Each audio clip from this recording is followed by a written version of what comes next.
Bueno, buenas tardes a todos, querido director general, queridos amigos, catedráticos, asistentes, empresarios. Muchas gracias a todos por compartir con nosotros este acto, que para nosotros es un acto que nos da satisfacción poder contar hoy con la presencia en la fundación de esa empresa a través de la Cátedra de Cultura Empresarial de un ilustrísimo valenciano, como vais a poder comprobar y además reconocer, Álvaro Pascual, que nos va a hablar sobre el cerebro del líder. Mi función aquí es, aparte de estorbar lo menos posible, y paso a paso a Álvaro enseguida, presentarles, aunque presentar a Álvaro primero es casi ocioso y sobre todo es imposible, porque si le quieres presentar como Dios manda, sería más larga la presentación que su conferencia. Pero dicho eso, porque su currículum excelente ocupa 94 folios. Por eso, simplemente, Álvaro, permíteme que recuerde que estudió en el Colegio Alemán, que es valenciano, que estudió en el Colegio Alemán de Valencia, que se licenció en Medicina, y aquí hay un dato equivocado, porque dice la Universidad de Valencia, pero te licenciaste de Facultad de Medicina de Friburgo, según me has comentado. Con lo cual aquí hay un dato equivocado. Él estudió luego Medicina, el Colegio Alemán me comentaba, le dio una beca y con ese motivo se fue a estudiar y estudió Medicina en la Facultad de Friburgo, ¿verdad?, de Alemania. Hizo luego el doctorado en Neurofisiología en el año 85, un año después de terminar su carrera, y se marchó a Estados Unidos para continuar ahí su formación en el ámbito de la neurofisiología cerebral humana. Tras la residencia en neurocirugía, hizo un posgrado en neurofisiología cortical en Minnesota, y desde 1990 trabajó en los Institutos Nacionales de Salud de Bethesda, en Estados Unidos. Años de profesión que considera extremadamente productivos e importantes para su formación. Regresó a España en el año 94 y concretamente trabajó en el Consejo Superior de Investigación Científica. Estando allí recibió una oferta de la Universidad de Harvard 3 años después, y eso hizo y justificó que se volviera a Estados Unidos, donde lleva pues casi 20 años. Álvaro Pascual León ha recibido multitud de premios y reconocimientos internacionales, y simplemente permítanme que destaque el premio Ramón y Cajal de Neurociencia, el Gordo de España, el premio Norman Heswin de Neurología del Comportamiento de la Academia Americana de Neurología, el premio de investigación de Friedrich Wilhelm Bessel de la Fundación Humboldt de Alemania, y el premio Signoret Jean-Louis de la Fundación Ibsen en Francia. Es además miembro electo de la Real Academia Española de la Ciencia. Pascual León se ocupa desde su laboratorio de Boston de estudiar la forma de acceder al cerebro sin intervenciones quirúrgicas mediante técnicas de estimulación magnética. Él ha sido el primero en utilizar dicha estimulación para cartografiar el cerebro y demostrar que adquirir nuevas destrezas produce cambios en la anatomía cerebral, validando algunas de las teorías de Ramón y Cajal. De él dicen que le mueve la curiosidad por entender los fundamentos y capacidades superiores de los seres humanos, algo de lo que estoy seguro que nos hablará en la conferencia de hoy, porque el texto de la conferencia de la Fortuna sí lo hace, presuponer el cerebro del líder. Sabemos que le gusta comunicar, y su trabajo tiene un gran atractivo para el público en general, incluso a través de prensa no especializada, la revista Time, el National Geographic, documentales de radio y televisión, ha intervenido en el programa 60 Minutos, en la CNN, en la BBC, en la Discovery, en National Geographic, y también incluso aquí en España, en programas tan conocidos y divulgativos como Redes o El Hormiguero, que he pinchado a mediodía y he visto tu intervención de hace poco. Es verdad que la comunicación en el mundo de la medicina tiene una visa atractiva tremenda, y como tengo buenos amigos siempre digo lo mismo: cuando sales a cenar con un grupo de amigos y hay algún médico en la mesa, todo el mundo acaba hablando de medicina, con lo cual la verdad es que a todos nos atrae el mundo de la medicina y el mundo del cerebro, con aquí os voy a contar. ¿Cómo somos capaces de tomar decisiones, de guiarnos o no por principios morales, de generar y comunicar conceptos completos, de descubrir avances científicos, y de cómo a veces todas nuestras capacidades como seres humanos fallan y sufrimos enfermedades como la depresión, la esquizofrenia o las demencias? Todo esto tiene una explicación neurocientífica. La neurociencia tiene las claves para entender el cerebro humano y para comprender qué somos. Esta tarde vamos a tener la oportunidad de compartir esta conferencia con uno de los profesionales más reconocidos en este ámbito a nivel internacional. Álvaro Pascual Leone tratará de aproximarnos a la mente del cerebro líder para ofrecer una explicación sobre la forma en que los expertos y directivos de éxito capturan y procesan la información y la combinan con otros elementos para tomar sus decisiones y ejercer su liderazgo. En un momento como el actual, donde se cuestiona el papel del liderazgo, resulta cautivador hablar del cerebro del líder desde un punto de vista puramente científico, aunque siempre transversal y orientado a la acción y a la puesta en valor de la actividad empresarial. ¿Qué papel tienen las emociones, los gestos, los símbolos, en los procesos de toma de decisiones donde el cerebro es el piloto del management y tiene una explicación científica? La impulsividad o la falta de reflexión, la dificultad para plantearse metas o la falta de responsabilidad en la gestión empresarial son ejemplos de disfuncionalidades en la labor ejecutiva que pueden ser analizadas desde la neurociencia. La imaginación, la creatividad, la innovación, el riesgo, el esfuerzo, la práctica, el aprendizaje de los errores, la superación, la estrategia, etcétera, en todos ellos el cerebro y la ciencia que lo estudia, la neurociencia, son fundamentales. Saber qué decisiones tomamos, cuándo las tomamos y cómo nos afectarán es una explicación universal decisiva para ejercer con éxito el liderazgo. La neurociencia nos ayuda precisamente a comprender mejor cuáles son las bases cognitivas de la decisión y la acción de los estrategas para ofrecer consejos sobre cómo desarrollar su cometido. Cada cosa que pensamos, que decimos y que hacemos, según afirma Álvaro Pascual Leone en sus intervenciones, nos cambia el cerebro. Lo decías también en el hormiguero que recuerdo al mediodía. Hoy nos vas a hablar del cerebro del líder y esperamos que cambie nuestro cerebro, que nos ayudes a activar nuestra plasticidad cerebral para hacernos pensar como líderes. Álvaro, muchísimas gracias por estar aquí con nosotros y tienes la palabra. Muchas gracias. Bueno, muchas gracias.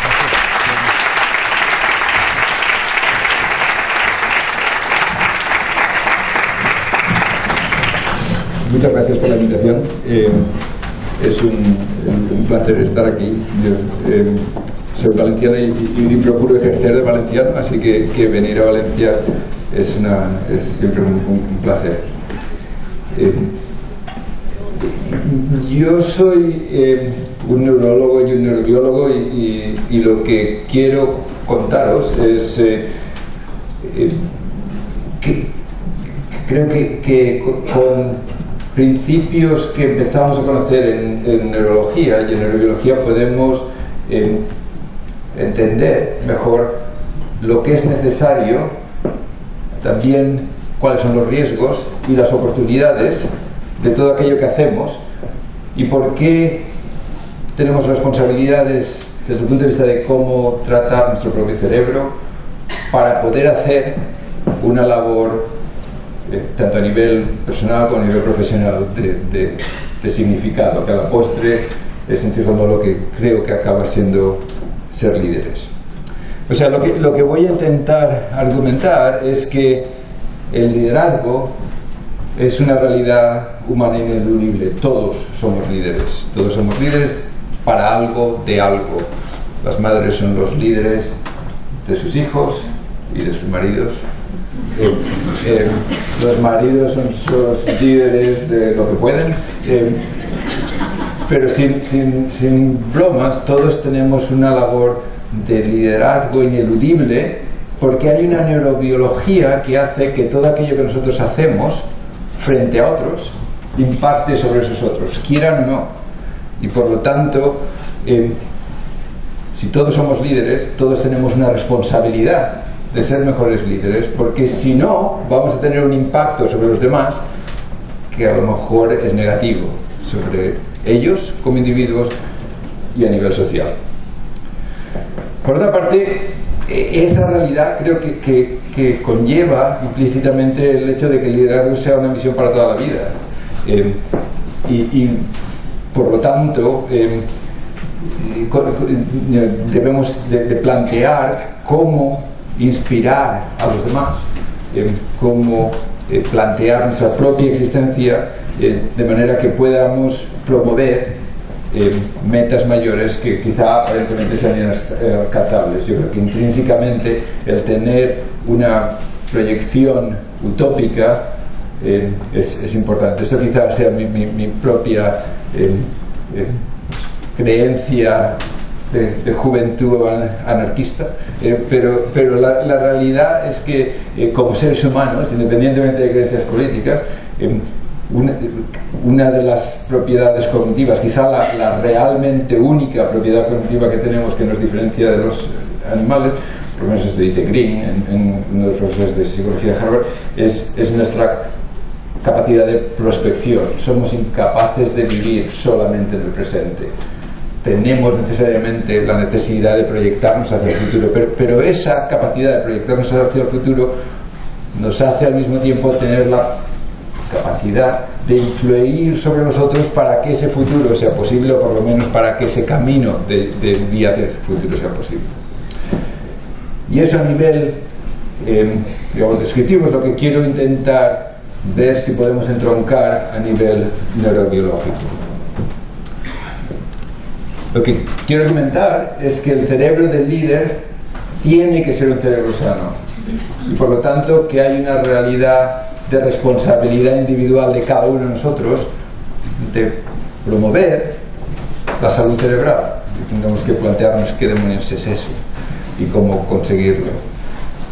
Y luego espero mostraros que la neurobiología permite entender un poco más sobre los principios del liderazgo, nos permite entender por qué importa aceptar ese papel de líder, por qué todos somos líderes y cómo podemos hacernos un líder mejor. Eso es lo que quiero contaros. Entonces, para empezar, empecemos con una biología bien sencilla. Tenemos un cerebro bastante complicado para enfrentarnos y actuar sobre un mundo que nos rodea. La dirección del cerebro hacia el mundo es el sistema motor, la acción. La influencia del mundo sobre nuestro cerebro son los sistemas sensoriales, la percepción. Generalmente pensamos que el cerebro es una especie de cámara receptiva sobre el cual entra la información y luego la afecta. Esto no es cierto. La razón por la que se enseñaba primero la flecha del cerebro hacia el mundo y luego la otra es porque nuestro cerebro es una máquina de generar imaginaciones, igual que la prospección, una máquina de generar hipótesis sobre lo que debe ser el mundo. Vosotros habéis venido a esta conferencia con una impresión de lo que debe ser esa conferencia, de lo que vais a encontrar, que será cierta o será falsa, pero que marca la expectativa de lo que vais a encontrar. Y no solo la marca, sino que marca la percepción de lo que realmente sea esa conferencia. Y por lo tanto la percepción siempre es subjetiva, nunca es una cámara receptiva. Primero el cerebro genera hipótesis. Cuando hay una disparidad entre la hipótesis generada y lo que nos encontramos, eso da lugar a conflicto y en el peor de los casos a alucinaciones, a patología psiquiátrica, etc. Cuando no la hay, pues más o menos vamos sobrellevándolo. Lo mismo que ocurre cara al mundo externo, ocurre cara al mundo interno. Hay un efecto del cerebro sobre los órganos y un efecto de los órganos sobre el cerebro. Hay un efecto del cerebro sobre el páncreas, sobre el hígado, sobre la vejiga, sobre el estómago. Cuando eso se altera, dan lugar a lo que tradicionalmente se llamaba trastornos psicosomáticos, enfermedades, dolores, etc. Cuando el hígado, el páncreas, etc. funcionan mal, uno puede tener una hepatitis o una diabetes, pero además tiene un efecto sobre el cerebro que funciona peor de lo que funcionaba antes. Por lo tanto, un cerebro sano promueve una salud general mayor, enfermedades de los órganos promueven una función cerebral menos buena. Si uno tiene diabetes, la diabetes bien controlada se controlará mejor si el cerebro está sano, y si está controlada o no está controlada, cognitivamente el sujeto funcionará potencialmente peor. O sea, tenemos que hacer algo más. Por tanto, un cerebro sano es esencial para la salud general. Esa es una de las razones por las cuales un líder requiere un cerebro sano. Porque si no tienes un cerebro sano no vas a estar sano, y si no estás sano no vas a poder aguantar las demandas de la vida. En realidad, el cerebro es fantásticamente sensible a toda clase de patologías, y por lo tanto 1 de cada 5 personas en el mundo se acaba viendo afectada por enfermedades del sistema nervioso, y van aumentando a medida que nos vamos haciendo mayores, se van añadiendo otras patologías, otras enfermedades. No solo es el caso, sino que además el grado de discapacidad que producen estas enfermedades es tan grande que el número 1 de causa de discapacidad, el 2, el 3, el 4, el 5 y hasta 7 de las 10 primeras son enfermedades neuropsiquiátricas. La situación básicamente es insostenible. O sea, si no mejoramos qué hacer para prevenir enfermedades neuropsiquiátricas, entonces no solo el coste de la sanidad va a ser enorme, sino que la pérdida de beneficio social que ofrecen los mayores va a perderse para la sociedad. De nuevo, una realidad dada y una responsabilidad para el líder de mantener un cerebro sano, porque si el principio de liderazgo no solo es influir sobre los otros, sino sobre la sociedad, eso se va a perder. Entonces esa es la razón de promover salud cerebral si uno quiere ser líder, y lo tenemos que promover en el contexto de un cerebro que cambia a lo largo de toda nuestra vida. Ahora tenemos tecnologías, métodos de neuroimagen, por ejemplo, para ver cómo va cambiando a medida que vamos avanzando en edad el cerebro, y los cambios ocurren tanto a nivel de redes neurales distribuidas, como a nivel de grosor de la corteza cerebral, como a nivel de las neuronas únicas. Las ramificaciones de las neuronas en nuestros hijos tienen un patrón distinto a las ramificaciones de los adultos, y a su vez las ramificaciones de las neuronas de nuestros padres. De manera que las ramas, el grado de ramificación es menor en los jóvenes, las conexiones son más directas de una zona a su vecino. A medida que nos vamos haciendo mayores, perdemos conexiones directas y vamos ganando conexiones más distales. Yo creo que eso es la base de la sabiduría, en el sentido de que como niño aprendes que esto es negro y que esto es azul y que esto se llama corbata, que son asociaciones muy cercanas de conceptos, mientras que de mayor puedes no acordarte de cómo se llama esto, de qué color exactamente es esto, o de qué color era el puntero que estabas utilizando, pero sabes que contextualmente ves asociaciones entre yo me pongo un traje azul cuando voy a un sitio que es importante porque me parece que así queda un poco más distinguido sin quedar tan serio como si es negro. Hay una asociación más compleja, incluida la posibilidad de establecer conexiones entre cosas que nunca se vieron porque son muy distales. Es el inventar conexiones nuevas. El sustrato de eso viene dado por la arborización de las conexiones. Entonces, esa es la realidad estructural de nuestro sistema nervioso.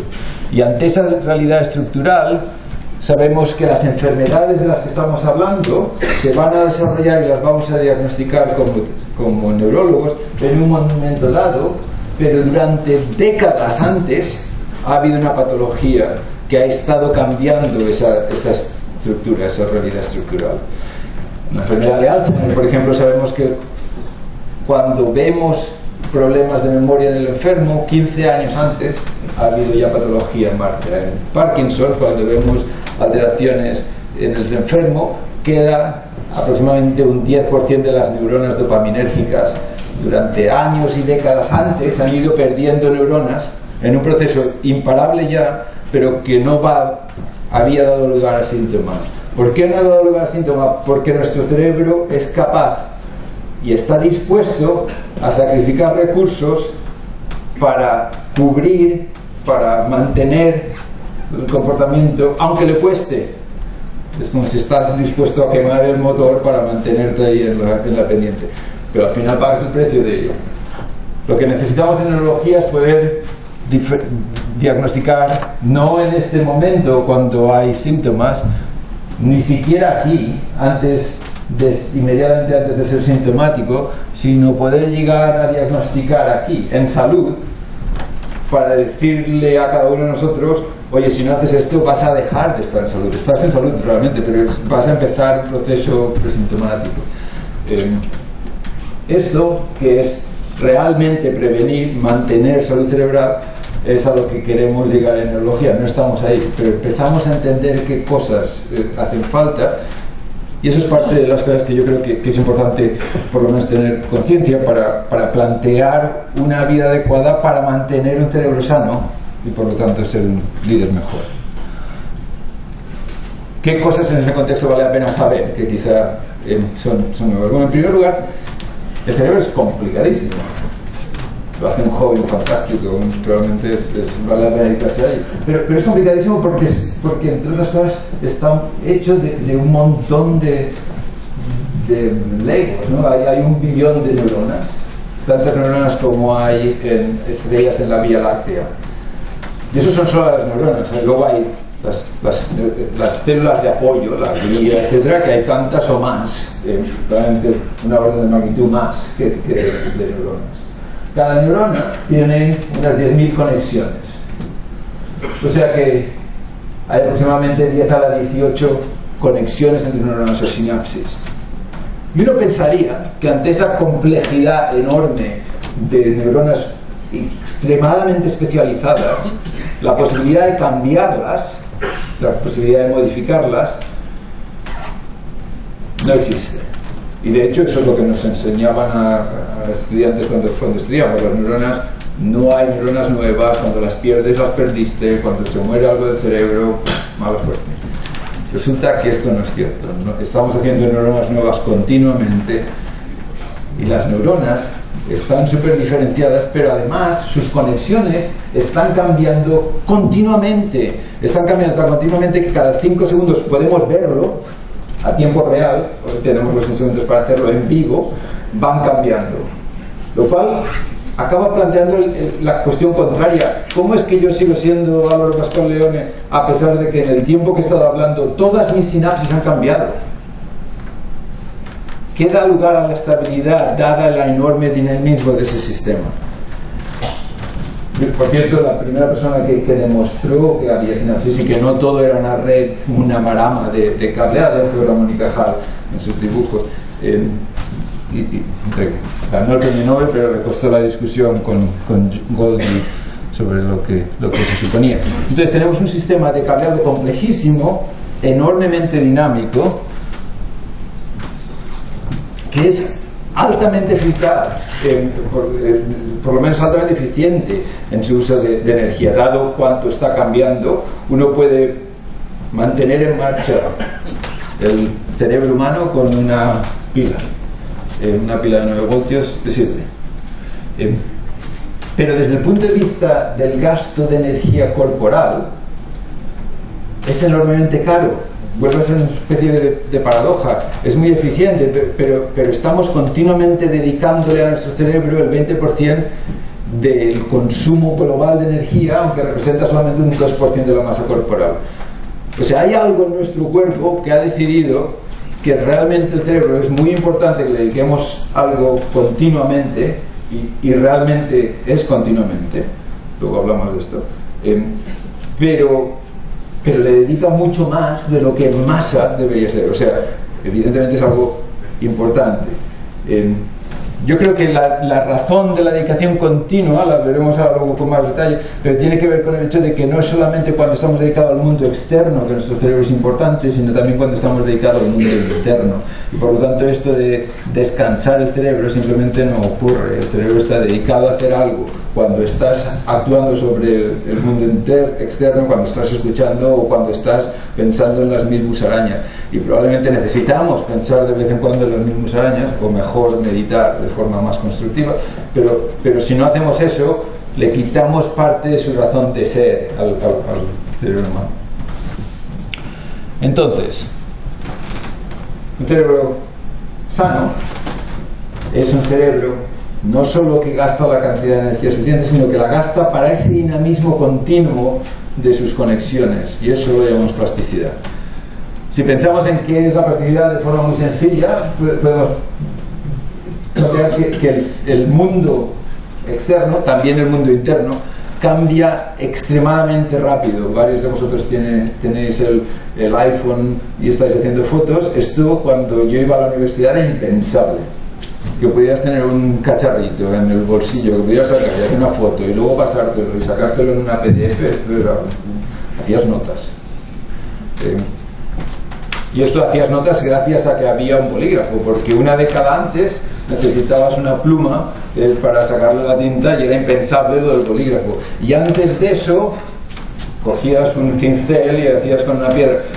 Y si piensas en lo que tarda el cerebro a través de exploraciones genéticas y expresiones genéticas en cambiar sus conexiones por cambio de los genes, como eso son muchas generaciones, no hay forma posible de cambiar y adaptarse al medio ambiente que cambia tan rápido, a no ser que dejes pasar muchas generaciones. La evolución no puede explicarlo, la evolución a base de genética. Ni siquiera la expresión distinta de genes por factores que llamamos epigenéticos, que permiten o no expresar distintos genes, ni siquiera eso es suficientemente rápido para cómo de rápido cambia el mundo que nos rodea, externa o internamente. Yo creo que la plasticidad es la solución de la naturaleza para permitir al cerebro, al sistema nervioso, adaptarse a los cambios que le rodean, sobrellevando las limitaciones del genoma. Es el dinamismo llevado al último grado. ¿Y hasta dónde llega eso? Dejadme que os dé dos ejemplos de experimentación para que tengáis una idea de hasta dónde llega. Sabemos muy bien esto de las conexiones y las neuronas, etcétera, que hay ciertas neuronas en la corteza aquí y otras neuronas en la corteza aquí. Estas se dedican a procesar la visión, estas se dedican a procesar el tacto. Y son extremadamente especializadas, estructuras columnares de la corteza distinta, y las conexiones se conocen muy bien, van por zonas distintas del tálamo, están a mucha distancia unas de otras. Tenemos formas de ver la activación del cerebro, la corteza visual y la corteza somatosensorial. Por lo tanto, cuando ves neuroimagen como esta es la parte de delante, la parte de detrás del cerebro, en tres imágenes distintas, se activa en todas ellas la corteza visual y por lo tanto pensaríamos que está la persona viendo algo, porque estos son las zonas de la corteza visual. Sin embargo, ninguna de estas personas está viendo nada, de hecho son todos ciegos congénitos. Estos están leyendo braille al tacto, estos están localizando sonidos en el espacio y estos están recordando una lista de palabras. Cuanto más se activa la corteza visual, mejor leen braille los ciegos. Cuanto más se activa la corteza visual, mejor localizan en el espacio los sonidos. Y cuanto más se activa la corteza visual, mejor memoria verbal tienen. Y tienen las capacidades táctiles, auditivas y verbales mejores que todos nosotros. ¿Por qué? Porque nosotros usamos esos recursos para ver. Y ellos los usan para esas otras cosas, que por otra parte tiene mucho sentido adaptativo, porque si tú no puedes ver, ya puedes tener el iPhone con la foto, no puedes verlo, con lo cual mejor te acuerdas de la lista de palabras. Pero si tienes que usar recursos para hacer eso, usas los recursos que te hagan falta, y si la corteza visual está libre, parece que el sistema nervioso es capaz de dedicarla a ello. Y uno podría decir, bueno, se dedica a ello porque están ciegos, tú, es que tienen un cerebro distinto a los de los videntes. Pero la pregunta es distinto porque se hace distinto porque no ven, pero empieza igual? ¿O es distinto porque tiene conexiones que ninguno de nosotros tenemos? La forma de preguntar eso, la experiencia el experimento que nosotros hicimos es coger los videntes y hacerlos ciegos de un día para otro. Pues ponemos una máscara, tiene papel fotográfico, si levantas la máscara sabemos que has mirado y si has hecho trampa no te pagamos. Lo de pagar es una motivación muy poderosa. Si no haces trampa, cada día que pases cegado te damos $1000. Al cabo de 3 días intentas leer táctilmente y obviamente no sabes leer, pero intentas procesar la información y no se activa nada en el cerebro, no veis ningún color ahí. De hecho no lo veis porque estamos filtrando la activación de la corteza somatosensorial. Queremos ver si se activa algo distinto a la corteza somatosensorial. Al cabo de 5 días se activa la corteza visual. Y en ese momento y no antes empiezan a procesar táctilmente el braille.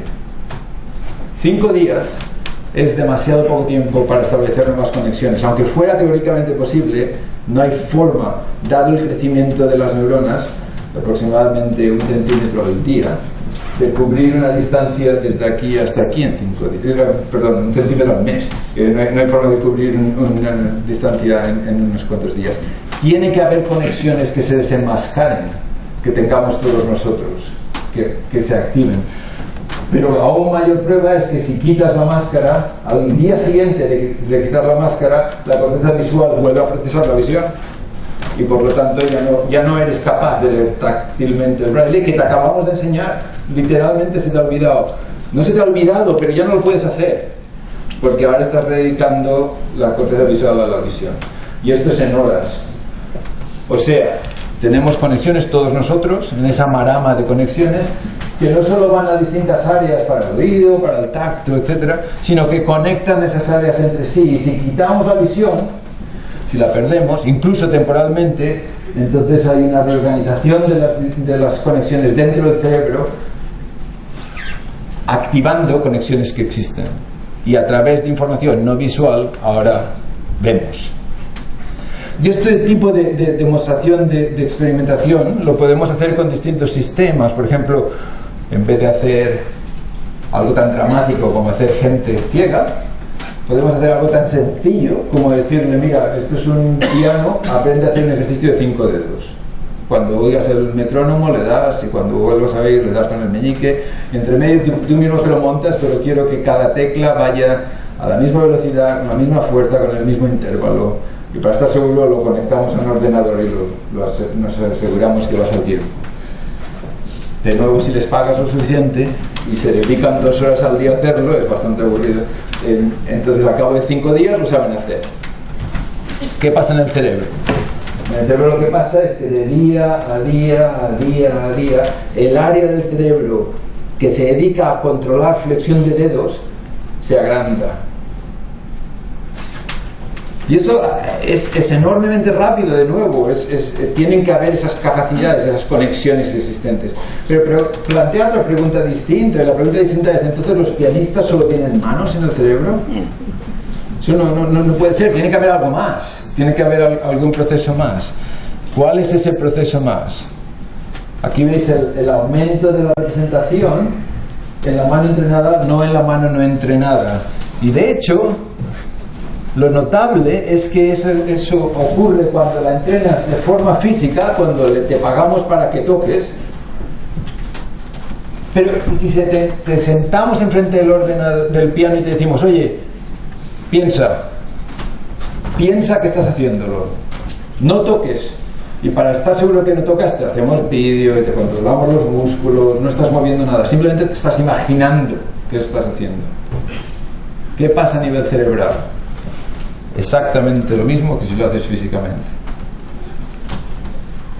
¿Eso qué quiere decir? Bueno, eso quiere decir que ten cuidado con lo que pienses. Pero también quiere decir que el pensamiento es algo activo para el cerebro y que promueve cambios en el cerebro que pueden ser positivos para el sujeto o pueden ser negativos para el sujeto según las consecuencias. Hemos ido de lunes a viernes aprendiendo y ahora te tomas el fin de semana de descanso y vuelves el lunes.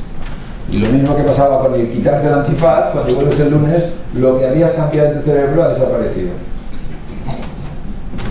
Con lo cual le puedes decir a la gente: no tomes el fin de semana de vacaciones. O plantearte que a lo mejor hay una razón de fondo de beneficio del descanso a tiempo. Una forma de darse cuenta de eso es que el reposo mismo, el descanso mismo para el cerebro es activo. Os decía hace un momento que dedicamos el 20% de los recursos energéticos de nuestro cuerpo al cerebro cuando estamos haciendo algo y cuando en teoría no estamos haciendo nada. Lo cual es llamativo. Eso quiere decir que cuando no estamos haciendo nada es que no tenemos ni la más remota idea de cómo ver lo que estamos haciendo, pero estamos haciendo algo. Porque si no, el cerebro no gastaría el 20% de los recursos. Es demasiado caro para el organismo mantenerlo así. De hecho, no solo está gastando el 20% cuando estamos en reposo, la misma energía que cuando estamos en activo, sino que no la está gastando aleatoriamente, la está gastando en estructuras muy concretas del cerebro, en redes muy específicas, que veis ahí en azul, que llamamos el default network, la red de ¿cómo? Por defecto, gracias. El defecto es el mío en español, por defecto, gracias. Y no tenemos una idea muy clara a qué se dedica, pero sí tenemos una idea muy clara de que cuando comparas una situación de activación externa, de atención externa, a no atención externa, la red por defecto, de activación por defecto, está inhibida cuando estás atendiendo el mundo exterior, y la red del mundo exterior está inhibida cuando estás, entre comillas, en reposo. Yo creo que lo que estás haciendo es atender al mundo interior, pero da igual lo que sea, en cualquier caso está gastando una y otra la misma cantidad de energía.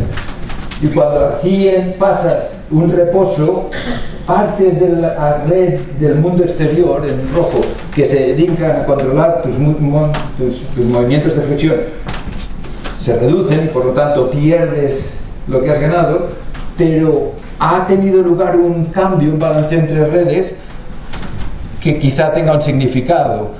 Podemos ver qué pasa cuando seguimos semana tras semana, y lo que pasa es que de nuevo cada fin de semana se reduce lo que ha aumentado durante la semana, pero si veis hay otro cambio de semana a semana a semana a semana. La reducción de los lunes no es tan grande, el agrandamiento de los viernes no es tan grande. ¿Por qué es eso así? Porque hay dos patrones de cambio. Hay aquello que cambia aumentando conectividades que existen para que podamos aprender, y si realmente seguimos en el empeño y llegamos a aprender, hay conocimientos consolidados que nos hacen capaces de tener neuronas que codifican toda esa nueva habilidad. Los pianistas no tienen solamente manos en el cerebro porque tienen neuronas que codifican la secuencia de todos los dedos tocando en una dirección o en otra dirección. Cuando yo hago 5 movimientos de dedos, hago 5 órdenes distintas en mi cerebro. Eso es caro desde el punto de vista energético, pero es muy flexible desde el punto de vista de aprendizaje. Pero si es algo que voy a hacer todo el tiempo, al cerebro le vale la pena dedicar neuronas, recursos, a hacer esos 5 movimientos.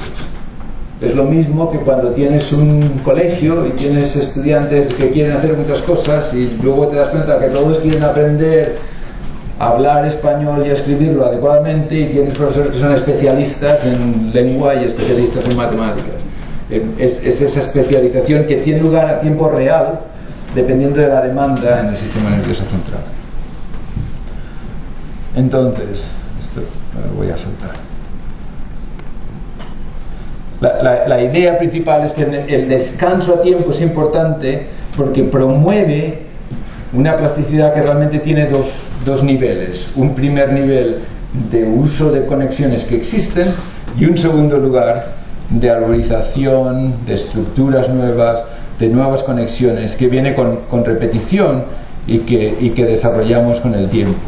Es necesario tener las conexiones para poder llegar a aprenderlo, pero además es necesario ir más allá de esas conexiones, y eso requiere también descanso a su tiempo. O sea, dada la plasticidad cerebral,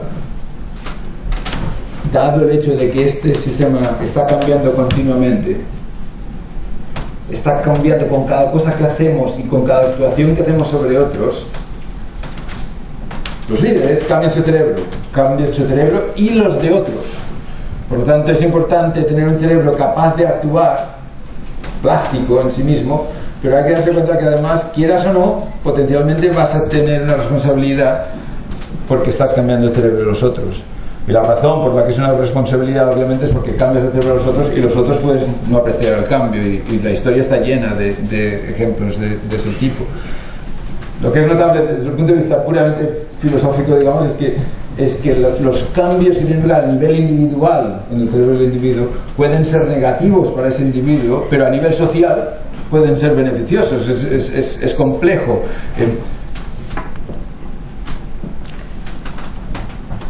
Pero en cualquier caso hay que darse cuenta de que esa influencia, si es real, tiene consecuencias no solo para el individuo, sino para la humanidad. Y por lo tanto, ¿qué puede enseñarnos la neurobiología sobre los principios del buen liderazgo, dado esa plasticidad? ¿Qué cosas sabemos? Tenemos sustratos que vale la pena tener en cuenta. Uno de ellos tiene que ver con estas neuronas especiales que describió Giacomo Rizzolatti, que se llaman neuronas especulares o de espejo, y que tienen una característica muy particular, pero dejadme que os cuente cómo encontraron estas neuronas, porque es en sí mismo curioso y yo creo que ilustrador del proceso de investigación. Giacomo Rizzolatti estaba estudiando, italiano, en Padua, estaba estudiando el sistema motor de los monos. Estaba estudiando, igual que empezaba la conferencia, esa acción del cerebro sobre el mundo externo, y concretamente estaba pidiéndole al mono que cogiera periódicamente con una pinza, usando los dedos como pinza, una pasa. Estaba registrando actividad en esta zona, concretamente F5. Cuando el mono se mueve y coge la pasa, entonces la neurona se descarga y uno oye brrr, y luego la neurona descansa y brrr, brrr, etc.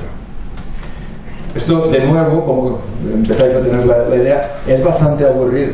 La investigación hecha con cuidado, tienes la idea, tienes la esperanza de lo que salga, y luego tienes la rutina de una y otra vez hasta estar seguro. Esto es bastante rutinario y bastante aburrido, y por lo tanto llegó un momento en que en el curso del experimento el postdoctorando Graziano que estaba trabajando se cansó, dijo: en vez de darle la plaza, voy a engañar al mono.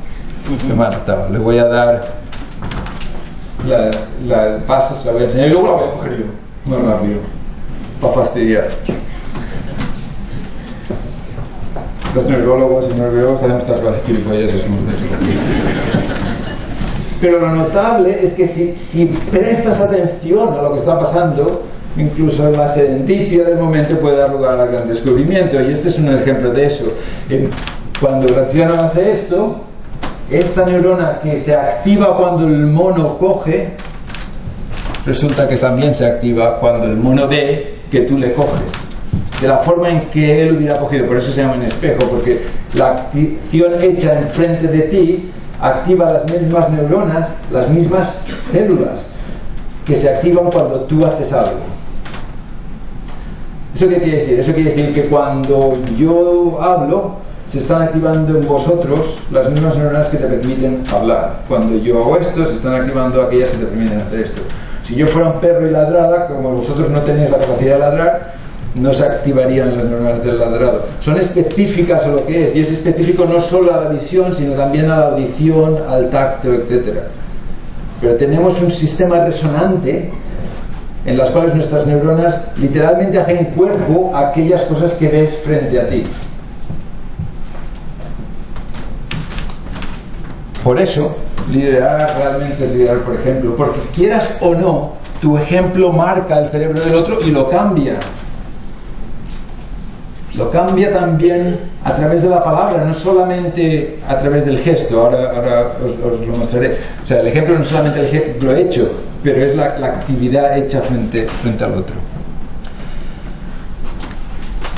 La respuesta, esta especular, es tan marcada en humanos que cuando nacemos la tenemos obligatoriamente.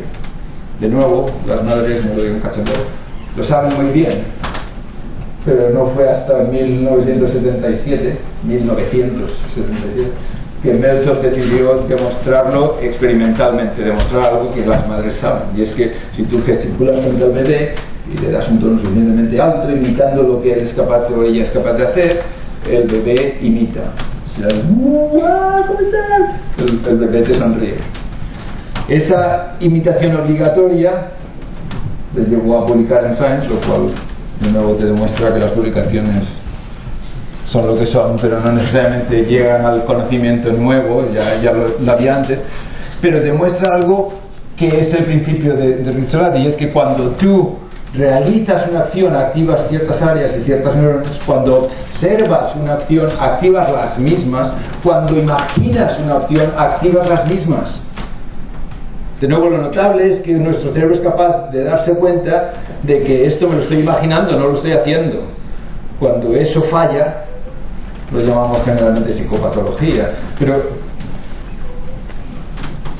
vale la pena darse cuenta de que hemos estado hablando de neuronas que en el primate, en el mono, están en estas áreas motoras, V4, V5, y cuando transfieres esas áreas al humano, acabas en esta zona de aquí.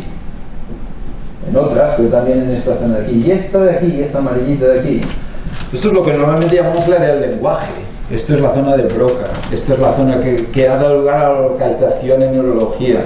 Una lesión en esa área dejó a un famoso señor francés incapaz de hablar hasta el punto que en neurología lo conocemos como el señor tan-tan. Porque a partir de esa lesión solo pudo hacer tan-tan, era la forma en que se comunicaba. Gracias a eso pensamos en neurología que hay localización de funciones. Pero esta es una zona del lenguaje, no es una zona motora.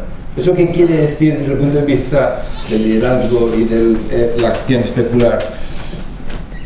Bueno, yo creo que sugiere que hay una conexión entre las neuronas especulares y el lenguaje, y quizá esa conexión viene por el hecho de que si yo digo así, no he dicho nada, pero he dicho mucho, y generalmente sabemos que el gesto, digo así, tiene un significado, y humanos hemos llevado a significado que va más allá, donde dices así que realmente no es direccional, pero generalmente se entiende, y podéis imaginar otros símbolos que tienen más significado, menos socialmente aceptable. Tenemos la capacidad de escribir significado al símbolo, a la acción. En el último término tenemos la capacidad de usar lo que decimos para ese mismo. Y de hecho, lo que decimos activa esas mismas áreas. La palabra, el verbo, el significado verbal activa esas mismas áreas. Pero al mismo tiempo que desarrollamos esa capacidad, tenemos que desarrollar la capacidad de ser capaces de comunicar y gesticular separadamente. Gracias a ello podemos poner énfasis en lo que decimos, etc. En psicología lo llamamos comunicación metalingüística, hay por símbolo.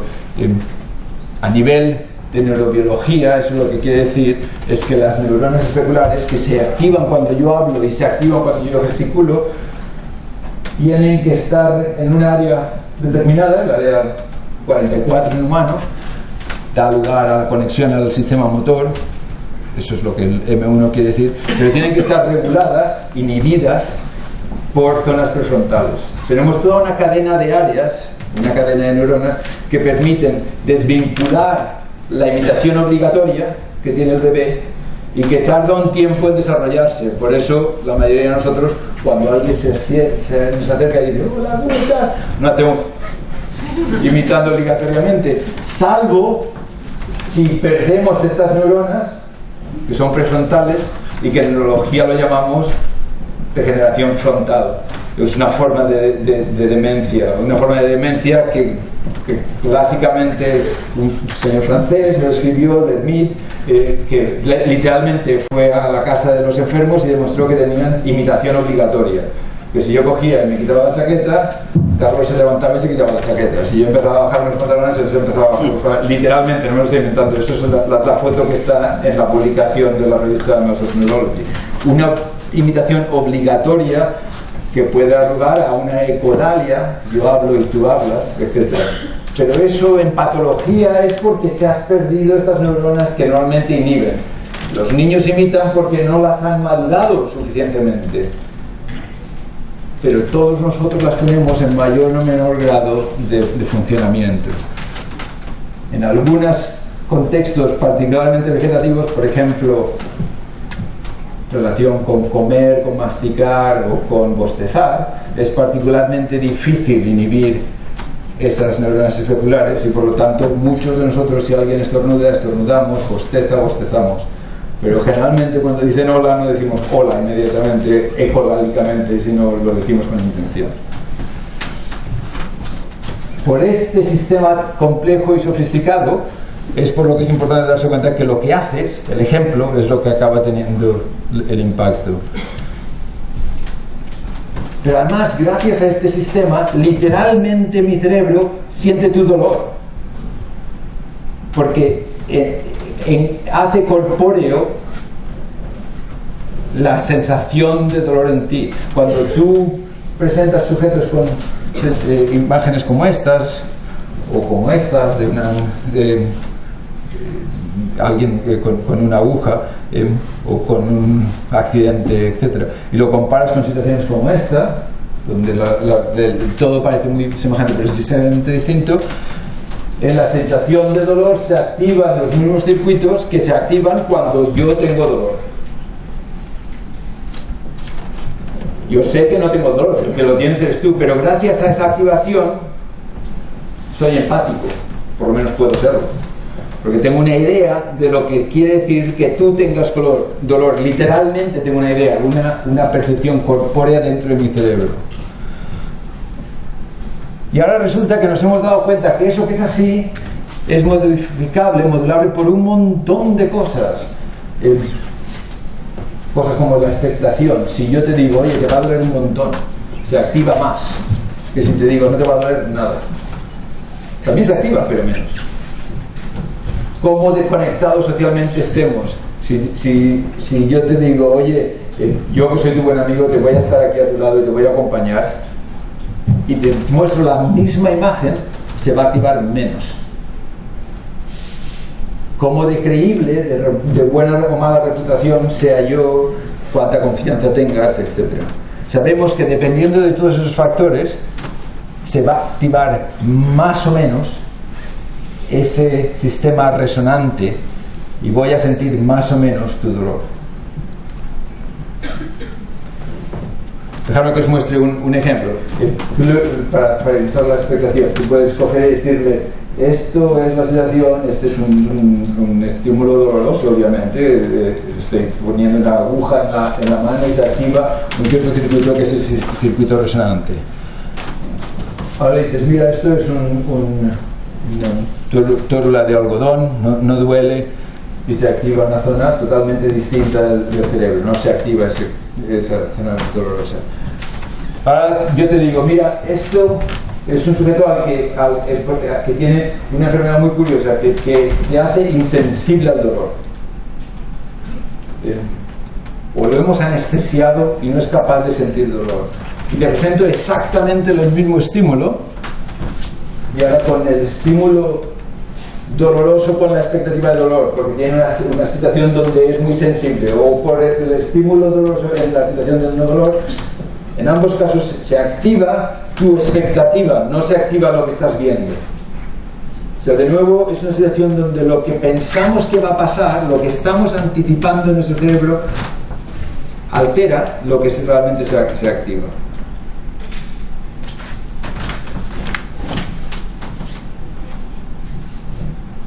Esos efectos de modulación de este sistema resonante son tan potentes que simplemente el sentir la mano de alguien, el tener la mano de alguien apoyada sobre el hombro del sujeto experimental cuando le presentan los estímulos, cambia el circuito de activación.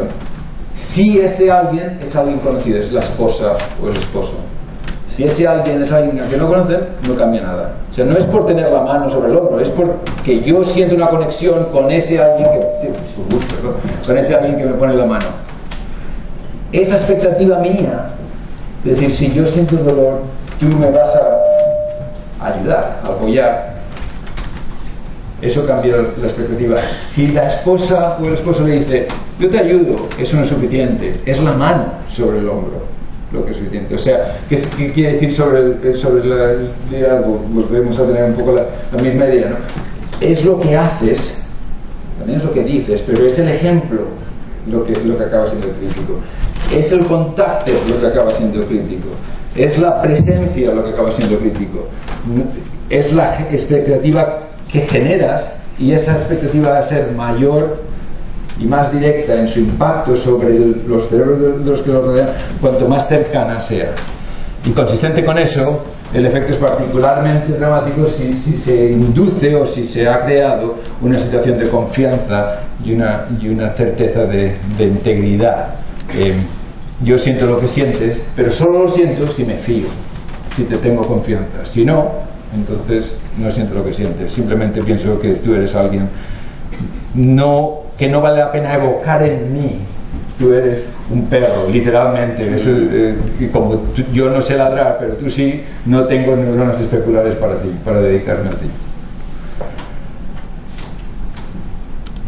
Entonces, el sistema resonante, el sistema de neuronas en espejo, lo que llamamos ahora una cognición incorporada, es una parte esencial del aprendizaje infantil. Es controlado y controlable en el adulto por una maduración de la corteza prefrontal, pero a veces falla en situaciones concretas, por ejemplo este bostezo obligatorio, en patologías específicas, la demencia con la imitación obligada, pero cuando no es patológicamente alterado, está en todos nosotros y tiene que ver con la empatía, con el efecto del humor, con la proximidad, con la confianza, y quiero mostraros que es crítico en la toma de decisiones. Con eso acabaré. Resulta que básicamente lo que os he contado es que hay un sistema resonante especular y hay un sistema de control, un sistema que modula cómo de resonante actúa el cerebro del sujeto. Y podemos modular ese sistema de control, por ejemplo, con novedad, con humor, con proximidad, con expectativa. Ese sistema especular da lugar a la respuesta emocional. No lo podemos controlar, simplemente se activa. Es obligatorio. El sistema de control es controlable, es un control cognitivo. Como se traduce eso a la toma de decisiones, es que hay dos sistemas en toma de decisiones, en neuroeconomía y en psicología. Lo llaman un sistema X o un sistema reflejo versus un sistema C o un sistema reflectivo. El sistema reflejo es automático, es rápido, es difícil de cambiar, es muy antiguo filogenéticamente, lo tiene el mono, lo tiene la rata, lo tiene el gusano, lo tenemos nosotros. Son las neuronas especulares que tienen que ver con lo que hemos hablado. El sistema reflectivo es cortical, es filogenéticamente más reciente, aprende, cambia, es lento en su aprendizaje. Comparativamente tienes que darle y darle y darle y darle, pero es modulable y es capaz de controlar al otro. Lo tenemos nosotros, mucho más desarrollado por lo menos que todos los demás animales. Y la pregunta es, ¿realmente podemos controlarlo? ¿Y cuál controla cuál en la mayoría de las veces? Para eso dejadme que os cuente un experimento de nuevo, un experimento de hace un par de años que hizo Daria Knoch en el laboratorio. Y es un experimento bastante sencillo, se llama el juego del ultimátum. Hay una persona que propone y una persona que responde. El que propone cómo nos repartimos $20. El que responde solo responde sí o no. Si dice sí, lo que yo he propuesto vale, y tú ya llevas lo que yo he propuesto y yo me llevo lo que yo he propuesto. Si dice no, ninguno de los dos nos llevamos nada. Esas son las reglas del juego, no pueden ser más fáciles. Si pensáis en ello, si alguien es el que responde y yo te doy $2 y tú no tenías nada, realmente no hay razón para decir que no. Porque desde el punto de vista de tu interés personal, siempre ganas si te ofrezco algo. Si yo digo, yo me quedo los 20 y te doy nada, ok, eso se entiende que digas no. Pero si te digo, mira, yo te doy 6 y me quedo 14, ostras tú, a caballo regalado no le miras el diente, ¿no? Pero resulta que eso no es así. Al caballo regalado, desde luego le miramos el diente.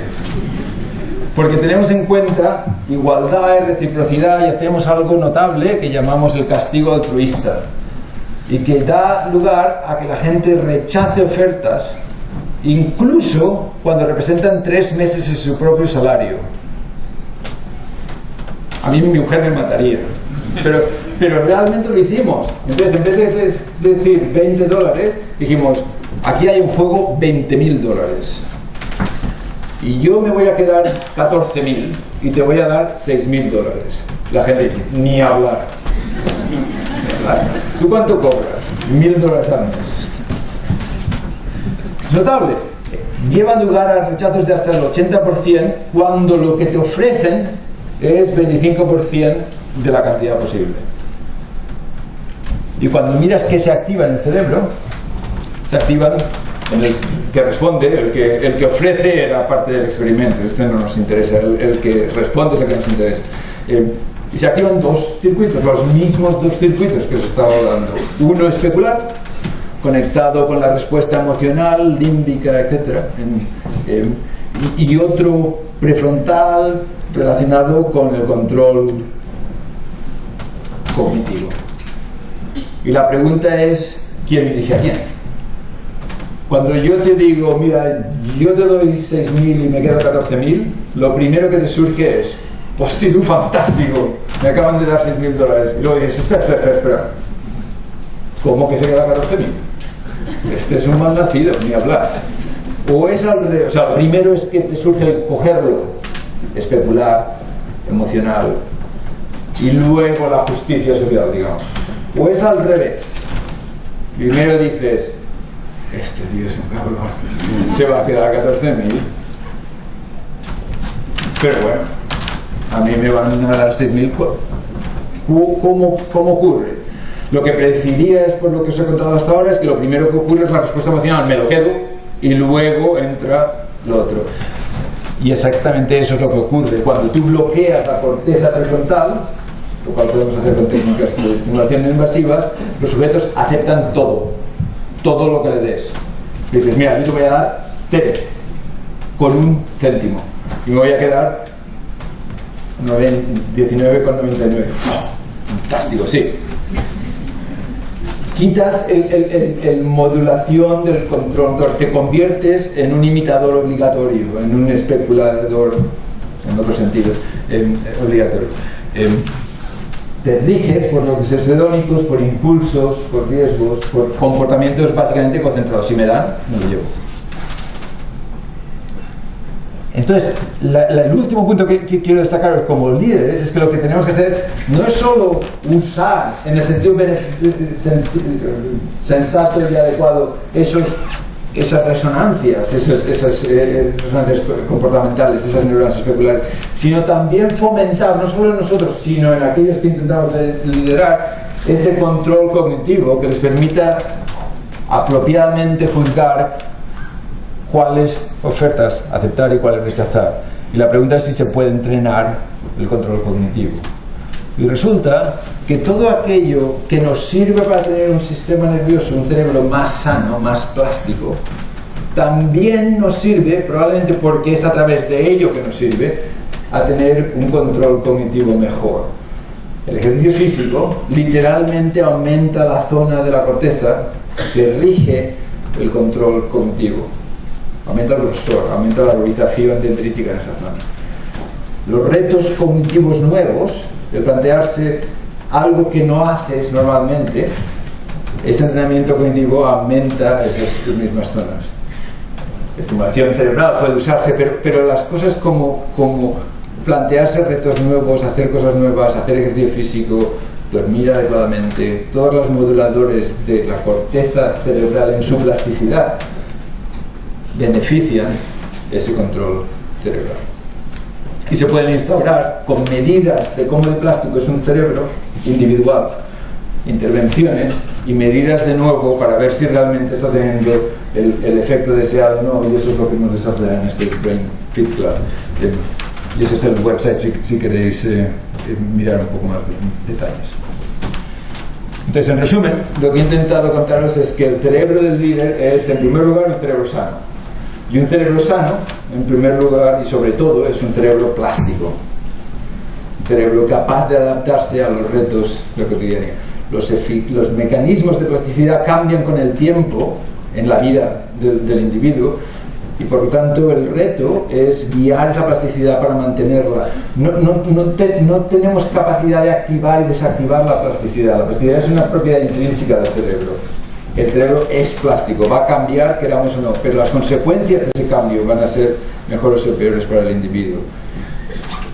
Y por lo tanto el liderazgo es una responsabilidad, porque las consecuencias pueden ser negativas para el individuo y por lo tanto hay que tenerlo en cuenta. Y eso incluye lo que piensas, lo que haces pensar a los otros. Parte de ese sistema que entroncamos es el sistema resonante, las neuronas en espejo. Esto hace que sea crítico darse cuenta que realmente hay que liderar, por ejemplo, con el ejemplo, pero también que hay que usar aquellos factores que modulan, los circuitos que modulan a su vez las neuronas especulares, se las controlan, que son cosas como la expectativa, el humor, la confianza, la proximidad, la palabra. Por último, que para que ese sistema especular funcione realmente bien hay que tenerlo apropiadamente compensado por un juicio adecuado de cuándo liberarlo y cuándo no, y eso supone un control cognitivo, un control de impulsos que de nuevo es entrenable y que tenemos una responsabilidad de no solo entrenar en nosotros sino fomentar en nosotros. Y acabo ahí. Muchas gracias.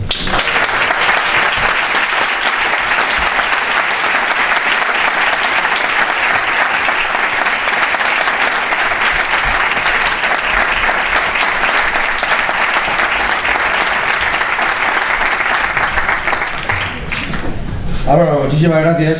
Yo que presumo de ser casi un profesional de escuchar conferencias, porque he oído tantas en esta vida y que tengo de verdad capacidad de valoración, y en pocas me lo he pasado tan bien y he disfrutado tanto. Y sobre todo agradecerte porque sé que hoy la Universidad de Valencia, como suele ocurrir, te has trujado todo lo que ha podido, y ya es la segunda conferencia que produce en el ámbito de la vida.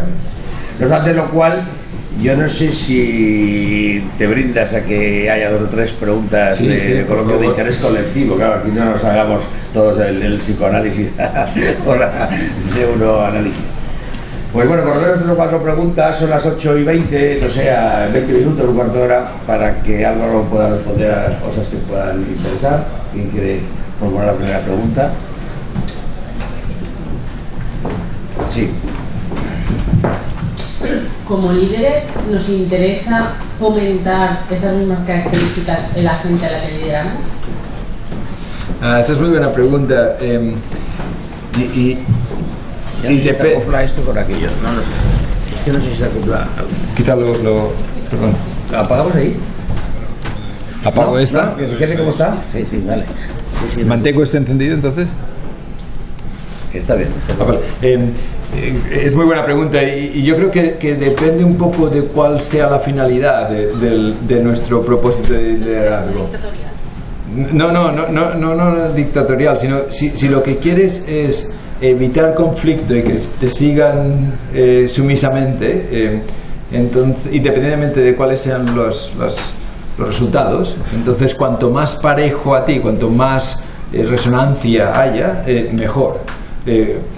Con lo cual, cuanto más semejante a ti sean aquellos que lideran, más fácil va a ser, porque menos necesidad vas a tener del sistema de control para modular. El problema con esto es que desde mi punto de vista, esto no es neurobiología, tómalo como anécdota, pero desde mi punto de vista eso es la estrategia inadecuada desde el punto de vista de beneficio global, incluido para mí como individuo. Porque si lo que quiero es fomentar mis propias capacidades, lo que quiero es generar, entre comillas, a nivel neural, conflictos entre el sistema resonante y el sistema de control, porque eso es lo que promueve nueva plasticidad y nueva capacidad. Y por lo tanto, solamente ya a nivel individual de beneficio propio, lo que quieres es rodearte de aquellos que te pongan retos, no que te sigan sumisamente.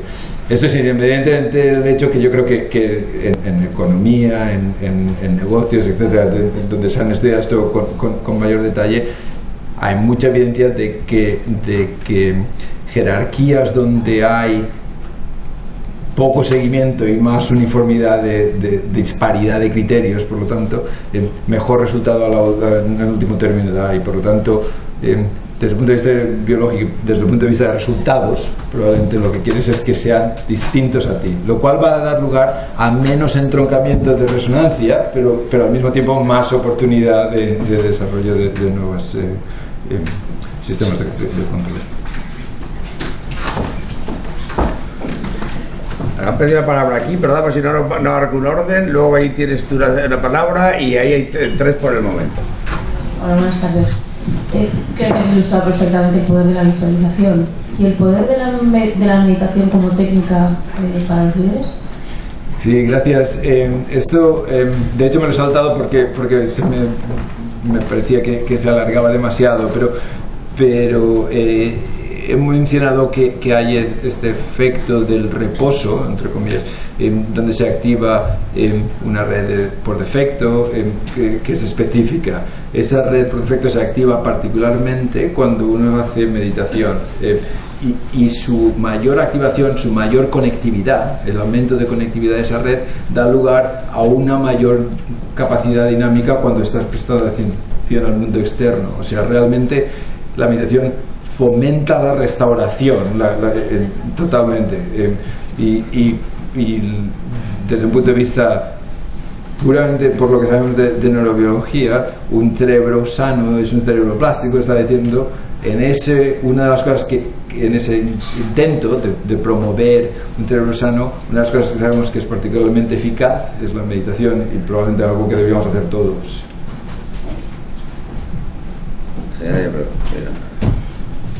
Bueno, ante todo agradecerle la conferencia. Realmente me voy con miles de inquietudes, con ganas de aprender muchísimas más cosas, así que creo que eso es un buen síntoma.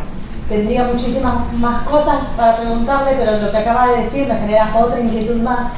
Y así que me voy a quedar con la última de las inquietudes, y es con respecto a lo que quizá más se va a desarrollar con el envejecimiento de la población y todo, que son las enfermedades degenerativas y el Alzheimer y todos sus derivados, y lo que usted hablaba de la importancia del diagnóstico precoz antes de que aparecieran los síntomas, teniendo en cuenta que la vejez tiende a ser menos plásticos, tener menos conexiones y muerte neuronal.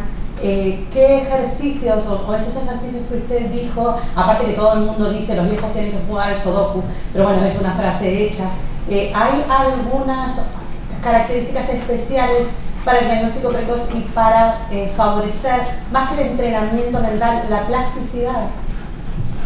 Sí, gracias. Yo soy clínico, hago neurología todavía y soy neurólogo del comportamiento. Veo enfermos con problemas de demencias, de cognición, incluso aquellos preocupados de ello, y el Brain Fit Club lo montamos precisamente para eso. En términos de medir la capacidad de plasticidad, de la eficacia de los mecanismos de plasticidad, eso es más complicado de describir, pero requiere estímulos corticales para medir cómo se adapta el cerebro al estímulo y cuánto tiempo tiene, pero básicamente tenemos una forma objetivable de medir cómo de plástico es el cerebro de cada individuo, y si va cambiando con una rampa de crecimiento o de pérdida que es tan aguda que va a llevar a problemas cognitivos o no. Podemos anticiparlo. Esto creo que en este momento está bastante claro, que podemos hacer un seguimiento con mediciones continuas, y eso lo que nos permite sobre todo es entonces plantear la pregunta: ¿qué intervenciones, qué actividades realmente mejoran la plasticidad? Hemos encontrado que, por ejemplo, el tai chi lo hace, la meditación lo hace, el ejercicio físico lo hace, el ejercicio mental lo hace, el dormir adecuadamente, el quitar medicaciones excesivas, el comer menos calorías las mínimas calorías posibles para no perder peso, quizás es la mejor forma de decirlo. O sea, hay toda una serie de cosas que uno puede contrastar contra las medidas individuales. Pero para específicamente decirlo del sudoku, aquí lo crítico no es hacer algo de ejercicio físico o hacer algo de ejercicio cognitivo. Si uno es un experto en sudoku y le gusta mucho el sudoku, hacer más sudoku puede ser muy agradable, pero no te está entrenando la plasticidad. Eso es lo que necesitas, quizás aprender a bailar el tango o hacer ganchi. O sea, tienes que hacer habilidades distintas a las que tu sistema nervioso ya está acostumbrado a hacer, porque esas conexiones ya están fomentadas. Lo que tienes que hacer es plantearle el reto de hacer algo distinto. El ejercicio físico pasa igual. Si tú te pones en la bicicleta y vas y más o menos mirando el entorno, está muy bien, es muy divertido y es bueno. Por lo menos es un ejercicio meditativo, pero no es el rendimiento aeróbico de demanda aeróbica que estamos hablando. De lo que se trata aquí es, para fomentar ese engrosamiento cortical, es poner tu situación de rendimiento físico en una demanda aeróbica suficiente, que tiene que ver con tu nivel basal de rendimiento. O sea, está directamente relacionada con tu gasto del volumen de oxígeno que podemos medir. Pero a la postre tenemos formas de hacer la medición que van a, yo creo que ser más y más generalizadas, y contrastar contra ellos qué intervenciones realmente son útiles. Porque cada individuo responde a intervenciones distintas. Tercera persona que tiene la palabra. Tengo dos preguntas. Es muy interesante lo de los dos sistemas, el sistema más emocional, más directo, y luego el control. Supongo que eso es un tema muy actual en la investigación. Tal vez nos puedes hablar un poco más sobre el state of the art en este respecto. Y un poco relacionado con esto, me imagino, o tal vez no, que esos dos sistemas y cómo están interrelacionados, que eso es diferente en diferentes culturas y diferentes civilizaciones. No lo sé cuántas personas, cuántos cientos o tal se han estudiado, pero es una inquietud. Sí, son muy buenas preguntas las dos. Desde el punto de vista de la caracterización de los circuitos, de los sistemas, efectivamente es un tema bastante candente, tanto a nivel de toma de decisiones en psicología o en economía, donde Kahneman tiene un libro reciente que quizá algunos conocéis. Si no lo conocéis vale la pena leerlo, sobre decidir rápido y lento, que mapea sobre estos dos circuitos, donde la decisión rápida es la emocional y la lenta es la de control cognitivo, y donde no necesariamente una siempre es mejor que la otra, depende de la situación y de lo que se trate de decidir. Desde ese nivel psicológico, analítico, digamos, cognitivo, hasta neurobiológicamente, sabemos que neurotransmisores están siendo utilizados por qué circuitos, cómo modular esos neurotransmisores, qué genes codifican para distintos de estos circuitos. O sea, realmente hay muchos estudios en marcha, incluso patologías específicas que dan lugar a alteraciones de los circuitos. Por ejemplo, en Asperger's, en el espectro autista de alto rendimiento cognitivo, el sistema de control cognitivo es hiperplástico, es hipercontrol, con lo cual esa respuesta rápida está tan inhibida que literalmente no existe, hasta el punto de que no hay empatía, no hay evocación empática. No es que no lo tengan, es que está excesivamente inhibido. Si tú suprimes el sistema de control, mejora la respuesta especular y mejora la empatía. Son 4 pinceladas, pero efectivamente hay mucho en marcha. Y relacionado con eso está el hecho de que las características del mundo entorno, incluida la sociedad y la cultura, que influencian el cerebro de cada individuo, por lo tanto van a influir sobre todo sobre ese circuito cognitivo y cambiarlo plásticamente. El cerebro de alguien que vive y ha nacido y se ha desarrollado en una cierta cultura versus otra cultura completamente distinta, literalmente es distinto.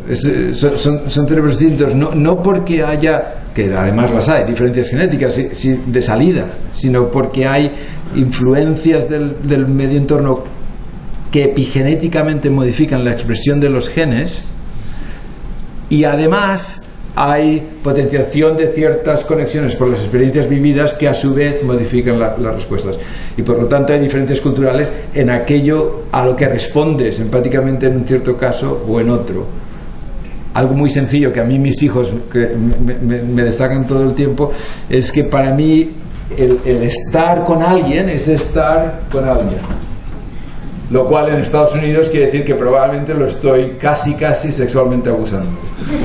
Porque estoy demasiado cerca. Estar con alguien es estar con alguien.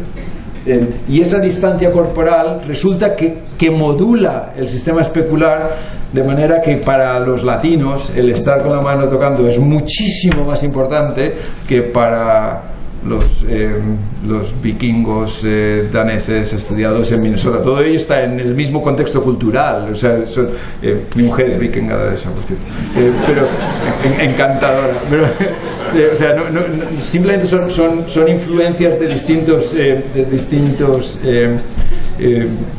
patrones de experiencia, que lo notable es que no solo influencian mis conectividades en mi cerebro, sino que por factores epigenéticos yo los paso a las próximas generaciones, no solo por nuevas modificaciones genéticas, sino porque paso factores epigenéticos de la experiencia vivida. No sé, muchísimo más que tenemos que aprender sobre ello, sin duda, pero es importante. Y entonces los estudios a nivel de nuevo de economía, etcétera, de cómo responder culturalmente de forma apropiada, relaciones internacionales, etcétera, realmente son importantes porque tienen una relevancia a ese nivel neurobiológico también. ¿Alguna pregunta más? La última, en todo caso.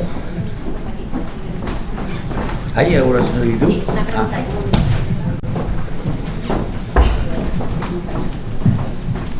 Buenas noches. Quería saber si con los nuevos cambios tecnológicos, los móviles, las tablets y toda la información que absorbemos continuamente, si se están haciendo estudios y si se ve que puede ser positivo, porque tanta absorción de información como hace nuestro cerebro para poder absorber, ¿no? Sí, estudios se están haciendo sobre si es positivo o no, siempre es muy relativo. O sea, déjame que te cuente estudios. Por ejemplo, sabemos que la representación de los pulgares de los adolescentes de hoy es sustancialmente mayor que la representación de los que fueron adolescentes hace una década. ¿Eso por qué? Es presumiblemente porque estamos todos haciendo así y como la eficacia de los mecanismos de plasticidad son mayores en los jóvenes, se aumenta la representación. ¿Eso es bueno o es malo? No lo sé, eso es. Eso probablemente lo que quiere decir es que si te dedicas luego a tocar un instrumento donde tienes que hacer estos dos movimientos mucho, un trill, por ejemplo, probablemente te va a costar más. Porque literalmente te has comido parte de la representación de esos dedos. Pero si lo que te dedicas es hacer autostop, quizás es lo mejor del mundo. Es un juicio de valor muy distinto. Obviamente es un chiste, pero a nivel de lo que creo que tú destacas, que es realmente importante, que es socialmente esto es bueno o es malo. Yo no creo que la neurobiología nos vaya a aclarar esto. Lo que es. O sea, que el cerebro va a ser distinto si la relación interpersonal está basada en Facebook y Twitter y todo esto, que si está basada en yo te llamo, yo oigo tu voz y estoy contigo y me acerco o no me acerco, es seguro que va a ser distinto. Pero no necesariamente es bueno o es malo, simplemente es distinto. Esto es igual que y la idea no es nueva, o sea, desde el punto de vista de si es bueno o no que las madres trabajen para hacer algo políticamente incorrecto, provocador. Pues de nuevo, depende de lo que quieras. A lo mejor para los niños lo es bueno, a lo mejor lo es malo, para la mujer probablemente es bueno. Independientemente si la madre está en casa o no está en casa la mayoría del día, es distinto para la expectativa de resonancia, de activación especular en el niño. No es un juicio de valor, es una realidad neurobiológica. El juicio de valor es un nivel distinto de análisis. Lo que no podemos hacer es pretender que no existe la realidad neurobiológica. Entonces, el pretender que no va a tener impacto el que tengas una relación donde no tienes la cercanía, donde puedes decir algo y quitar la mano y como que no te vean y ser más anónimo y estar más distante, eso es seguro que tiene un impacto. Quizá acabo con un ejemplo más donde sabemos que esto es así. a nivel de toma de decisiones, tú puedes coger y decirle a alguien, mira, estos son situaciones clásicas que se llaman los paradigmas del tranvía. Aquí hay un tranvía que va por esta vía y va a matar a estas 4 personas que están ahí. Pero estás tú detrás de alguien que es particularmente grande y si le empujas, él va a caer sobre la vía, lo van a matar, pero va a salvar la vida de esas 4 personas. ¿Lo empujas o no lo empujas? La mayoría de la gente diría que no. Yo no lo haría. Si esa persona está lanzándose a la vía, ¿lo retienes o no lo retienes? Misma situación. ¿Lo retienes o no lo retienes? La mayoría diría que sí, lo retienes.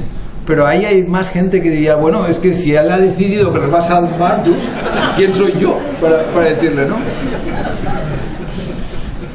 Si el tren va por la vía y si sigue por esta vía mata a 4, pero si lo desvías y va por esta vía mata a 1, y tú lo que vas a hacer es activar una manivela, ¿activas la manivela o no?